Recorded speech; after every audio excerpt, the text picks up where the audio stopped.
dalka dagaalo badan baa ka socda oo qabaa'ilada ah iyo mid Puntland ay kula jirto kooxaha Daacish ay kaga sifeynayso buuraleyda Calmiskaad iyo Calmadow waxa weeye kama uusan hadlin dagaalo kale oo badan baa dalka ka socda iyo arrimo kale oo badan oo dalka ka jira madaxweynuhu kama uusan hadlin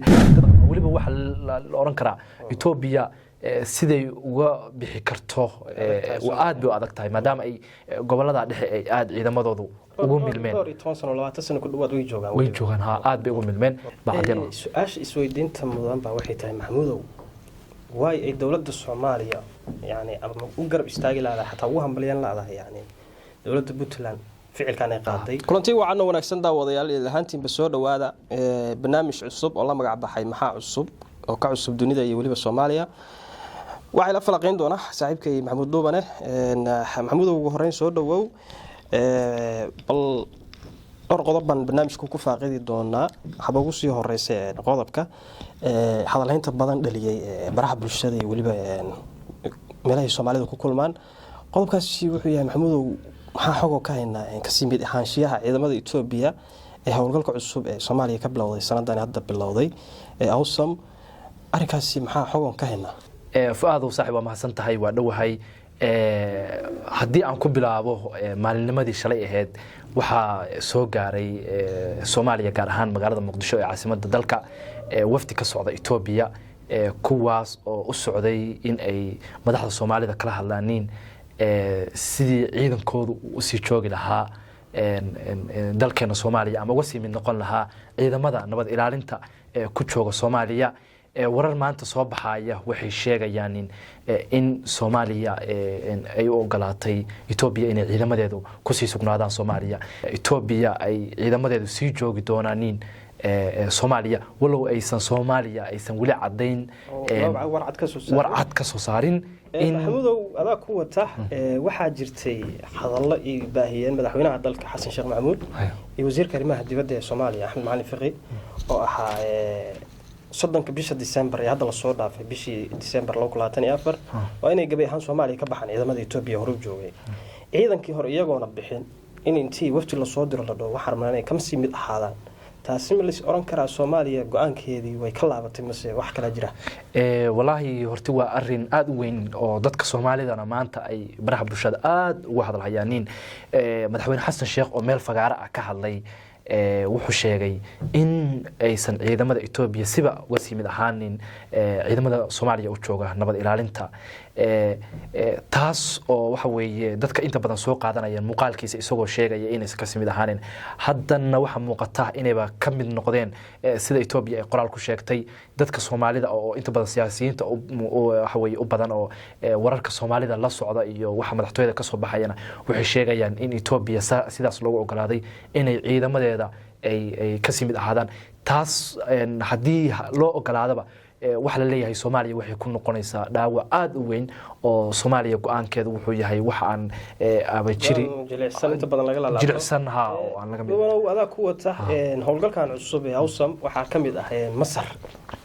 Masar iyo Ethiopia waa ognahay walaad ka dhaxayso wabiga Niil inay isku haystaan halkaas dhibaato ku noqon kartaa abnigi Soomaaliya la rabay in laga sameeyo in laba wadan oo iyaga cadow isku ah laga yiraahdo Soomaaliya nabad ilaalin ku joogayaan labadooda والله فؤادو هرتي سؤال هذا ومهم ويه واحد جرا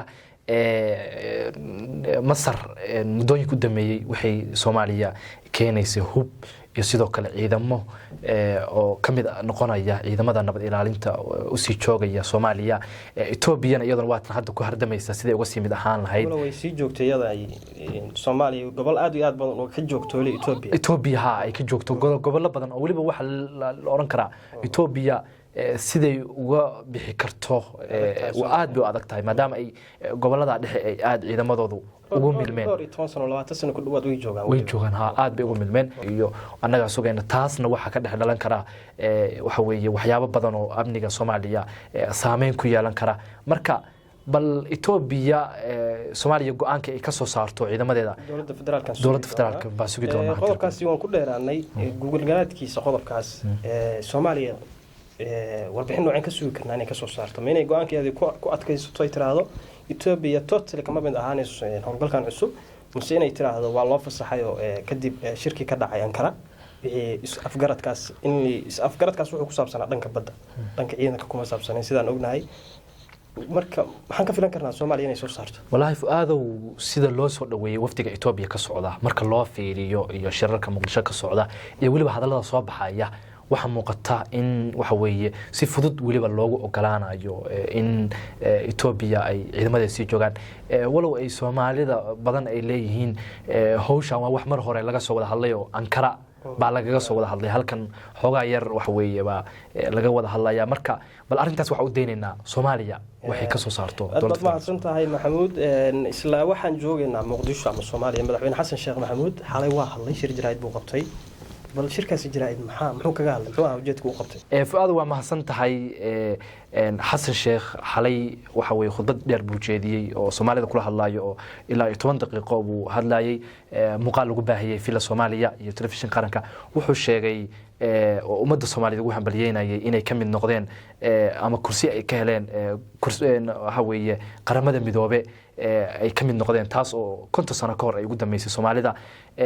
madaxweyne Xasan Sheekh hadalkiisa dad badan baa dhageystay waxay sheegeen inuu madaxweynuhu wax badan ka hadlin iyadoo arrimo badan ay dalka ka taagan yihiin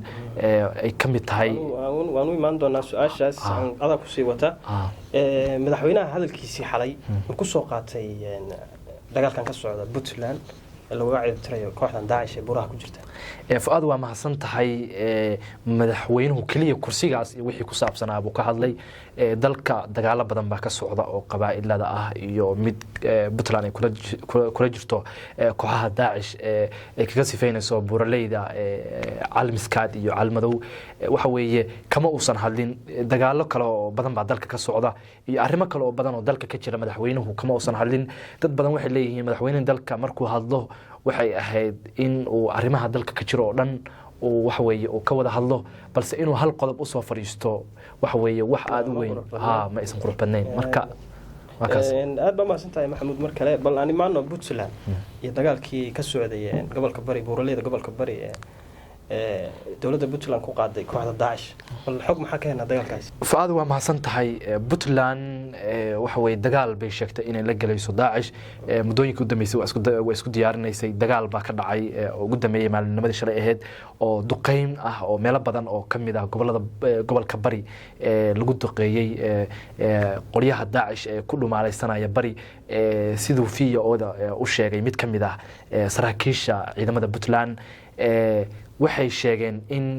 aad ay u duqeeyeen meelo badan ka duqeeyeen sidoo kale wuxuu sheegay in ay soo sheegi doonaan ama baahin doonaan khasaaraha ay nimankaas ay u geysteen marka dagaalka Puntland waxa la leeyahay dhulka iyo cirka labadaba Puntland way ka wadaa duqeymo badan muuqaalo waliba baraha bulshada lagu faafiyay waxay muujinayeen diyaarad duqeynaysa iyo waxa way Daesh iyo iyagoo cararaya muuqaalo ay soo gudbiyeen aanu arkaynay baa saas muujinay marka dagaalkaasi waa socdaa dadka Puntland qayb ay ka yihiin oo waxa weeye haday noqon lahayd cuntada iyo ay sameynayaan garab istaaga ciidanka sameynayaan Maxamuud waxa jirtay in xalay ay shir yeesheen golaha wasiirada oo hoggaamiyeen shirkaas uu dhaxfuray madaxweyne ku-xigeenka dowladda Puntland Ilyas Ismail Lugator shirkaasi qodobadii ka soo baxay waxa kamid ahayd in dagaal heer caalami ah la galay koox argagixis caalami ah ee dowladda Puntland la gashay wal arrinkaasi maxaan xog ka helnaa fuaad waa mahadsan tahay saaxiib way ka hadleen golaha wasiirada uu hogaaminayay madaxweyne ku-xigeenka waxay sheegeen in waxa ay Puntland la dagaalamayso ay tahay argagixiso caalami ah oo xitaa Mareykanka falal ka geystay waxa weeye marka taas oo muujinaysa in waxa ay la dagaalamayaan ay yihiin wax heer caalami oo dagaalka sida la mooday uu ka sii yahay waxa kale oo taas cadeyn u ah in Puntland dhaawacyadii ay dhawaan soo meydadkii ay dhawaan soo bandhigtay ay ku dishay meesha la dhaho dagaalkii dhawaan dharjaale ka dhacay ay ahaayeen niman wada ajaanib aan Soomaaliya iyo Puntlandba u dhala marka inay wax caalami la dagaalamayso waxaan oran karnaa taas bacdina su'aasha isweydiinta mudan baa waxay tahay Maxamuudow way ay dowladda Soomaaliya يعني أما أقرب استاجي لا حتى وهم بليان لا يعني دولة بوتلان فعل كان يقاضي قرب استاج أنت على قارين والله فؤاد وما حسنت هاي waxa la rabay maadaama ay Puntland dadka Soomaaliyeed waxay leeyihiin maadaama ay Puntland dagaal ka dhana Daesh ay qaaday waxa la rabay in ay afka iyo maaliyadba labadaba ku taageerto dawladda federaalka Soomaaliya maadaama ay dakhliga ugu badan dalka Muqdisho iyo Soomaaliya soo maro marka waxa la leeyahay Soomaaliya kaalinteedii way gabtay aad bay u gabtay madaxweyne xasan sheekh xalay uu ka hadlay xitaa inuu bogaadiyo waxa weeye uu ka gaabsaday afkiisa ma soo marin marka taas waxa la oran karaa siyaasadda Soomaaliya ay isku hayaan labada madaxweyne ay isku hayaan Saciid iyo waliba Xasan ay ba saameyn ku yeelatay baa la oran karaa dabcan marka maxamuud soo gabagabeysanayna waxa jirtay qoraal ay soo saartay wasaaradda caafimaadka ee dawladda Puntland oo aad hadalhayn uga dhashay baraha bulshada bal inoo gudagal qodobkaas aad waa mahadsan tahay wasaaradda caafimaadka waxay ka hadashay ama sheegtay in dadka waaweyn aysan cuni karin buskudiiqa la siiyo caruurta iyo waxay sheegtay in loogu talagalay buskudiiqan caruurta yararka ah dadka waaweynna nafaqa darada hayso dadka waaweynna hadii cunaanin ay ka qaadi karaan aan dhahe sonkor iyo dhiikar iyo wax la mid ah ay ka qaadi karaan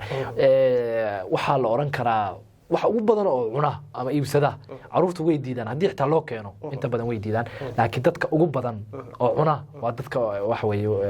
waaweyn dhalinyarada ah gabdhaha ba u sii bateen marka waxa weeye fariintaas waxa weeye waxay la wadaagtay in qaataas ciidamadayaal waad mahadsantihiin waxaad la socoteen barnaamijkii maxaa cusub ee Soomaaliya iyo waliba caalamkan oo ku soo dari doona barnaamijku waxa ila faaqideeyay ama ila qaada dhigayay Maxamed Duwane oo garabkayga taagan